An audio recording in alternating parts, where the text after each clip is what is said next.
Yo, Spoonsweet here. I make games in Godot and fill them with pixel art. I took part in a closed game jam elimination competition.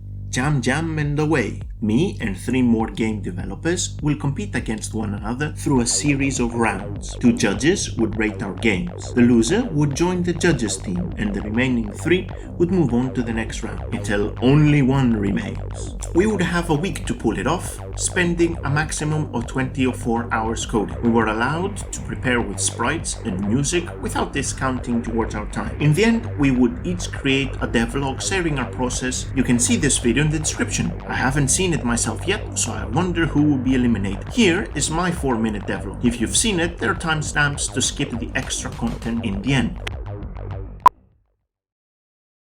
As usual with any similar project, I start with a theme.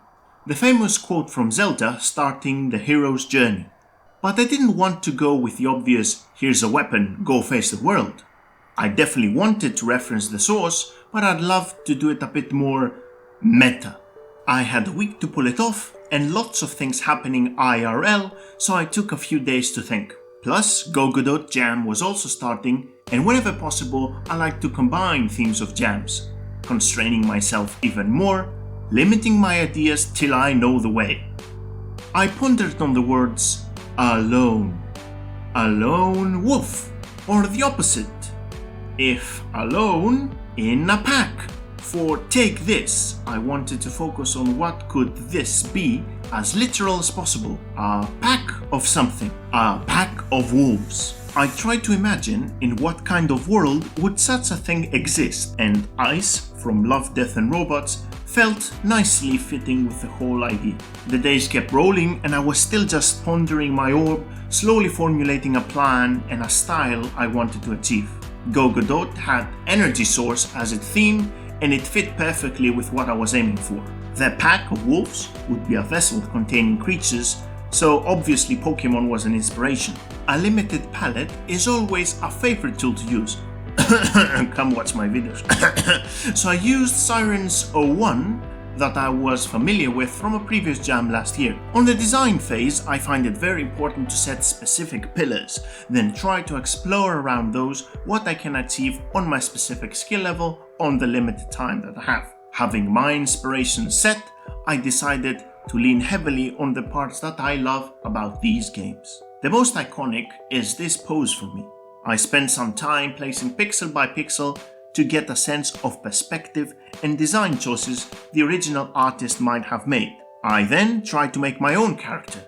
I wanted him to fit the classic general teenage dude caught up in an adventure, while also allowing for something darker and brooding. It is a game about enslaved wolves in a cigarette pack after all.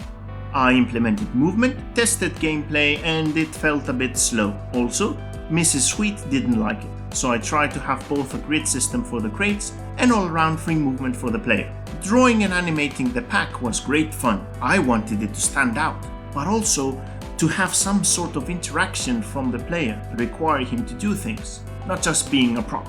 I started with a simple box, then made it a bit rusty and old and dented. I have to say, I spent hours on this, but I absolutely loved it. Finding a name for the brand and the logo was also another amazing trip, and it sounds so nice. I spent a lot of time messing around with animation players and trees. An idea I explored was for the players to have to drag the wolves from the pack into the world to interact with locks, walls, enemies and puzzles. But my knowledge was lacking and the time was running, so I scrapped that. I had some brick and crate designs from previous projects that I reskinned and eventually made a small tile set out of, and experimented with variations. Because I had the extra colors, and visual intrigue sparks curiosity, drawing the eye of the player, game design 101. The concept for heat and ice came naturally after choosing to have the spirit wolves red in a bleak, bluish world. Energy source points. I coded the bricks changing from cold to hot using groups, and each brick could heat up the rest. On this game jam, I finally used Dialogic, an insanely powerful tool made by Emilio. Hero portraits were next, and finally the chance to introduce the old man who would say the line and offer this to the player.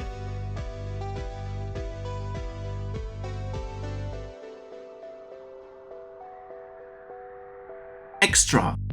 I had many choices for the player sprite. I loved the onion white-haired character from the Emerald games, so in the end I decided for the hair to be a prominent feature. His sprite is recognizable without hair, staying blue-greenish without using any of the reds associated with the heat mechanics. So another game design plus. For the name, I wanted to find something unique yet recognizable.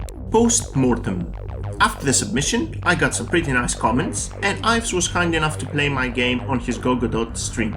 Some thoughts. Seems I will not be using square collision shapes for playable characters anymore. They get frustrating when sticking on the walls. I also need to find a button to skip all the dialogue scenes. It gets repetitive when restarting a level. I need to learn how to pause the game behind the dialogue, since you can move around while they're chatting away.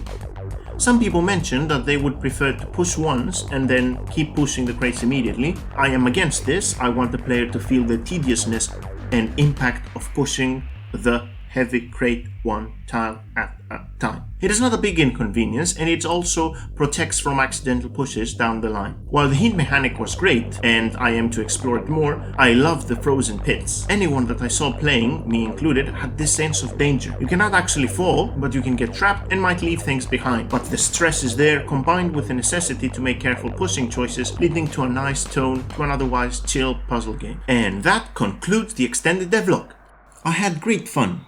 Stressful times. I made a game I was proud of, combining two of my classic childhood games, expanded and experimented on the Sokoban mechanics, created lovely wolves in pixel art, started with dialogues, and made a video about it in the game dev community. Thank you for watching. As always, feel free to reach out to have a chat, give feedback, and let's ponder together on game design and pixel art. Links to the game is in the description. I am excited to see the results of Jam and Away and looking forward to the next round, either as a contestant or a judge from the bench. See you soon!